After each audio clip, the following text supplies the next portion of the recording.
Welcome to HR Bytes, a podcast and video series to bring you stories of HR professionals who bring a think globally and act locally digital HR agenda to their work.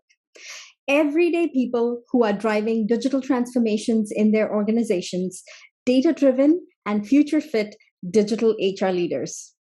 We are present on all your favorite podcast channels, and you can also watch our video on YouTube. Do follow us on social. We are on LinkedIn, Twitter, Instagram, and Facebook. Our guest today is Kelli Scroggin. Kelli is an accomplished senior leader with over 20 years of HR systems experience, and she's passionate about leveraging technology and believes that technology should support, enhance, and automate business processes to bring efficiency and improvement to leaders and employees at all levels. Welcome to the show, Kelli. How are you today? Thanks, Jay. It's such a pleasure to be here. Doing great, and just appreciate you having me on as a guest. Absolutely. Kelli, would you like to briefly introduce yourself to our audience? Sure, I'd be happy to. As you mentioned, I've been in the HR technology space now for a couple decades, something that I feel very passionate about, and just really pleased to be here and have this conversation with you. As you mentioned, I work for Astellas Pharmaceuticals. I'm a director of HR systems there. And so, as we talk today, the opinions I express are my own and may not reflect those opinions of Astellas. Thank you. And we do accept that. So, to begin with, what are the technology challenges for HR leaders that you are seeing in your work and outside of your work in 2022? I think it's interesting times. We're all just coming off of the heels of a pandemic, and many of us are working from home or in some sort of hybrid capacity. And I think it's challenging for HR leaders to ensure that the technology is the right technology that we have in our organization, that it's user-friendly, that people feel comfortable and confident in doing activities on their own, perhaps self-service or things that they haven't done in the past. So I really do think that it's just quite a challenge to make sure that you really are making the right decisions when it comes to technology in HR. And, we've all been so busy trying to work outside of our, comfort zones and also adapt and adopt new technology in our workplaces. How do you think HR teams have handled the mindset of buying every shiny object or shiny new object in HR tech as the pandemic ripped through our world of work and life, essentially? That's a great question. I think one of the things I'm seeing that's coming on the rise is, what can we layer on top of some of the systems that we already own in our organizations to really support some of this shift that we're seeing? I do agree with you. You've got to be careful and strike that balance when it comes to technology, to not simply say, wow, this is cool and this is new and this is something we really want to try, but really making sure that you make those strategic decisions. I'll give an example of digital adoption platforms. That's a really hot topic on the market now. And I know a lot of organizations are investing in those tools as a means to overlay on their current systems and just give a better user experience. So there's a lot out there to choose from. I don't disagree with that, but I think it's a lot about the due diligence up front and seeing really what works great and invest in your own culture. Absolutely. And, when we do adopt new technology and bring in all these newfangled tools to help our employees, not just in HR, but throughout the organization, how do you think, some of the changes that have happened, not just because of the pandemic, but because of other economic, things that have occurred in financial, taking into account the financial aspects of the HR department's contribution to the business. How do you think that has impacted and fast forwarded tech adoption, especially in HR functions in small to medium businesses as well as large enterprise level businesses? I think there's a couple components that we have to consider. I do think that just in terms of general economics, that budgets are tight across a lot of organizations, and so that's even more reason to really do upfront benchmarking and due diligence on what might work in your organization. I think the other thing is when you think about, what's going on in the world, I think there's a lot of change happening for people. And I think especially being in HR, we'd be remiss to not think about our employees as a whole person and think about all of the changes that are coming to them. One of the really important things I think organizations would benefit from, especially as it relates to technology, is change management and really investing in, whether it's a department or whether it's some key individuals that really focus and hone in on, look, there's yet again another change, or there's yet again another system that we're going to be implementing. What can we do to really help our employees come along to that change and really feel comfortable and confident in any new technology that might be introduced? And what do you think could be some barriers to some of these technology implementations that we've been rather hastily asked to make within the organization of the HR, per se, as well as outside of the HR department? How do you think that has impacted how we have adopted technology?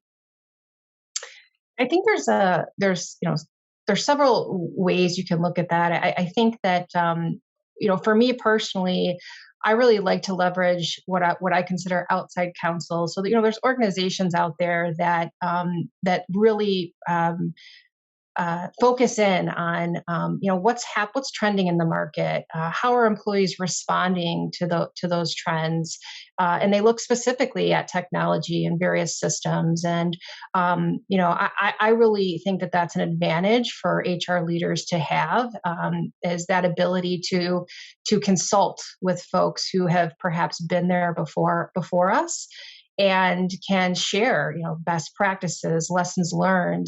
I think it's important for HR leaders not just to focus in on how am I going to be successful, but what can I learn from people who have come before me in terms of, failures. You always want to, of course, take educated failures, if you will, but at the same time, it's really about a lot of that benchmarking and upfront work to really lean into the success. And as we've gone about, advocating for new tech tools, what role do you think your social capital, your connections within the organization have played in generating, incubating, and scaling innovation within the HR function?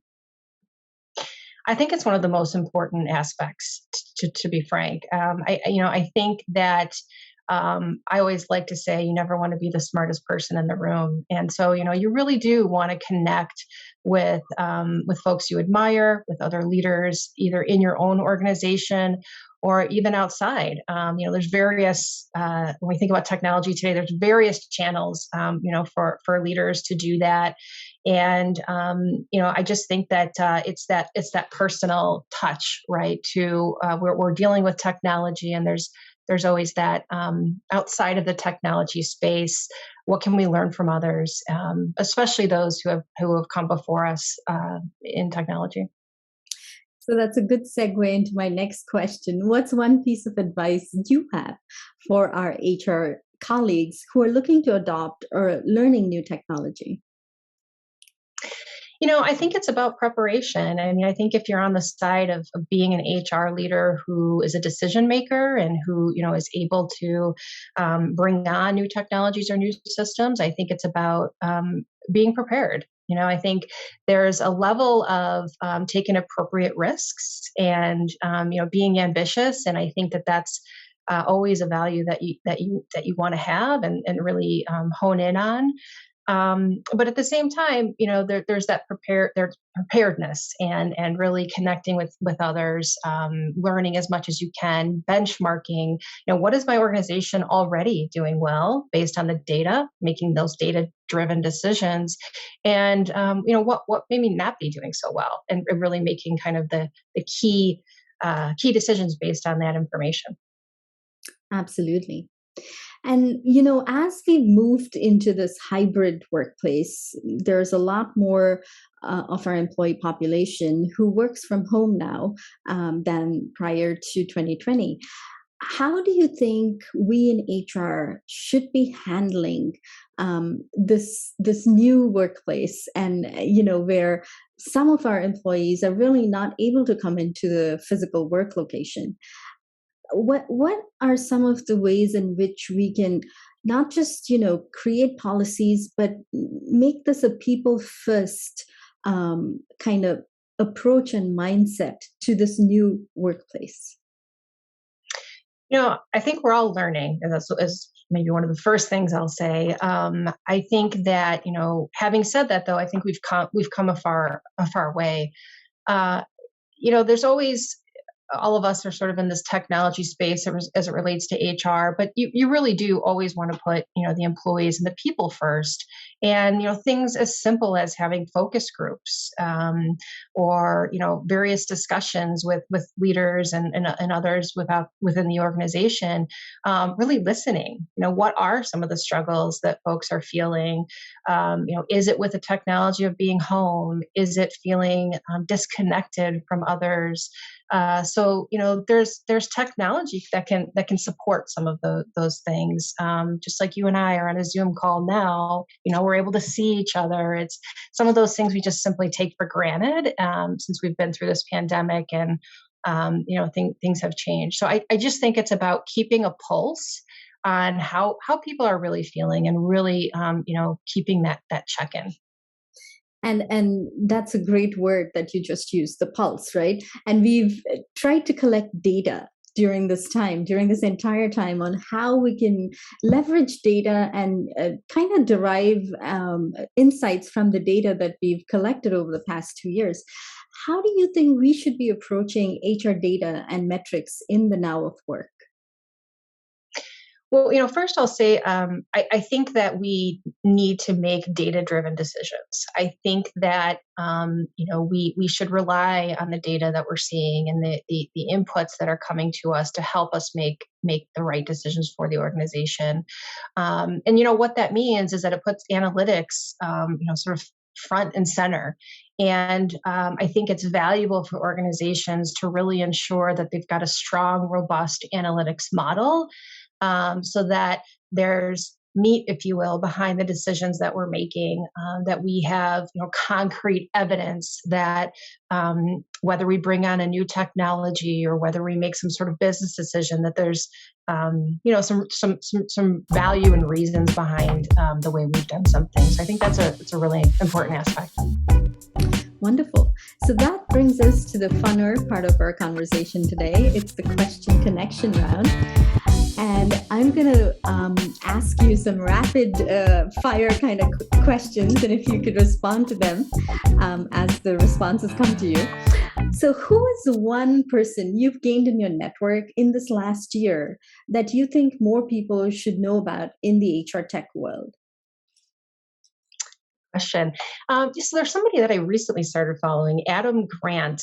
He is an organizational psychologist, and speaking of this remote work environment, I think the way people are feeling, mental health, I think it's all very valuable. And he's just been somebody that I've really admired. He's an author as well. But I just really enjoy going to LinkedIn here and there and kind of reading some of the various articles or comments that he puts out there. I think it's a nice aspect. So I would encourage people to follow him and check him out. Awesome. And I will link his account in the show notes for the audience.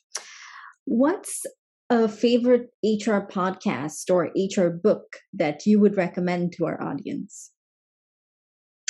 A good one I like is called Multipliers. And I think it's it's really key. It really kind of helps you think about things as a manager that you might not otherwise. Sometimes we're just not in tune to perhaps some of the behaviors that we have, and so it's a really good book. I recommend it. Awesome. And is there a favorite LinkedIn Learning or e-learning webinar series for HR technology, particularly, that you think would be useful to our audience to listen to and learn from?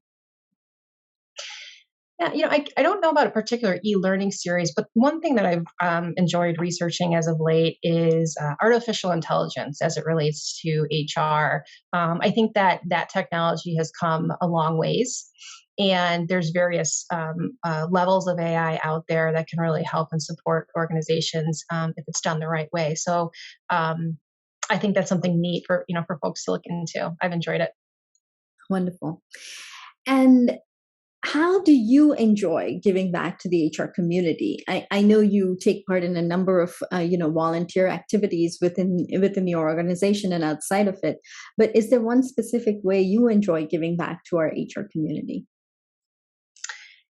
It's doing things like I'm doing today. It's just really it's neat and special for me to be able to share my experience, and quite an honor to do that as well. I think that as I see others sharing their views and their experiences, I think that that's a really it's a really great thing to do, because we're all learning. When you stop learning, then it's sort of over, right? I mean, you really, no matter what level you are in an organization, that's a really important factor that you always need to kind of keep in mind. And so this is one of the ways. This is one of the things that I like to do. Absolutely. And thank you so much for, being on our show today. We've learned a lot, and I'm really looking forward to, keeping up our connection here on social media as well. If our audience would like to connect with you, what's the best way for them to reach out? LinkedIn is probably the best way. So I'm happy to, connect with others in this space. And again, a real pleasure, Jay, to be on your show. I really appreciate it. And it's been a fun thing to do on a Friday afternoon. Well, thank you so much for being here. And audience, thank you so much for tuning in today. We look forward to bringing you more such tech stories from the world of work.